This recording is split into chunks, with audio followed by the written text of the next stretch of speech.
జూబ్లీహిల్స్ నియోజకవర్గంలో కాంగ్రెస్ పార్టీ ప్రచారం జోరుగా సాగుతుంది. కార్యకర్తల నుంచి మొదలు గౌరవ మంత్రుల వరకు ఇంటింటా తిరుగుతూ ఓటర్లను కలుస్తూ నవీన్ యాదవ్కే ఓటు వేయాలని అభ్యర్థిస్తున్నారు. కాంగ్రెస్ శ్రేణుల ప్రచారానికి అడుగడుగునా అపూర్వ స్పందన లభిస్తుంది. ముఖ్యంగా మహిళల నుంచి పార్టీకి మంచి ఆదరణ లభిస్తుంది. కాంగ్రెస్ పార్టీ అధికారంలోకి వచ్చిన 2 ఏళ్లలోనే తీసుకొచ్చిన పలు సంక్షేమ పథకాల్లో ఎక్కువ వరకు మహిళలకే ప్రయారిటీ ఇచ్చారు. ఆర్టీసీ బస్సుల్లో ఉచిత ప్రయాణం, 500 రూపాయలకే గ్యాస్ బండ, 200 యూనిట్ల వరకు ఉచిత కరెంటు, ఇలా ఎక్కువగా మహిళల డబ్బులు ఆదా అయ్యాయి.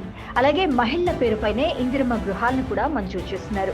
మహిళా సంఘాల సభ్యులతో బస్సులు కొనుగోలు చేయించి ఆర్టీసీకి అద్దెకిప్పించి అతివలకు ఆదాయం వచ్చేలా చేస్తుంది ప్రజా సర్కార్. వీటన్నిటితో పాటు డ్వాక్రా బజార్లు, సోలార్ ప్లాంట్లు, ఇందిరమ్మ క్యాంటీన్లు, స్కూల్ యూనిఫామ్స్ కుట్టుపని, ఇలా అన్నింట్లోనూ మహిళలకు పెద్దపీట వేసి వారి ఆర్థిక సాధికారతకు కృషి చేస్తుంది. స్వయం సహాయక సంఘాలకు 0 వడ్డీకే రుణాలిచ్చి వారికి వివిధ నైపుణ్య శిక్షణ ఇచ్చి ఎంటర్‌ప్రెన్యూర్లుగా మారుస్తుంది. కాంగ్రెస్ ప్రజా సర్కార్ మహిళా కేంద్రంగా అమలు చేసిన పలు సంక్షేమ పథకాలు ఈ స్కీమ్లో ఇప్పుడు జూబ్లీహిల్స్ ఉప ఎన్నికల్లో ప్రచారాస్త్రాలుగా మారాయి.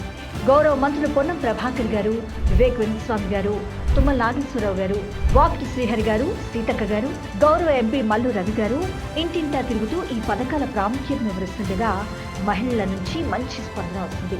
ఈ సెగ్మెంట్లో మొత్తం 3,98,000 ఓటర్లుండగా ఇందులో 1,91,000 మంది మహిళా ఓటర్లే ఉన్నారు.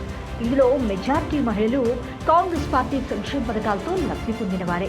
వీరంతా కూడా కాంగ్రెస్ పార్టీ అభ్యర్థి నవీన్ కుమార్ యాదవ్ గారికి తమ ఓటు వేసి భారీ మెజార్టీతో గెలిపిస్తామని ప్రతిజ్ఞ చేస్తున్నారు. అధికారంలోకి వచ్చిన నాటి నుంచి తమ మహిళా లోకం కోసమే ఆలోచిస్తున్న కాంగ్రెస్ పార్టీ గౌరవ సీఎం శ్రీ రేవంత్ రెడ్డి గారి రుణం తీర్చుకుంటామని నిర్ణయిస్తున్నారు.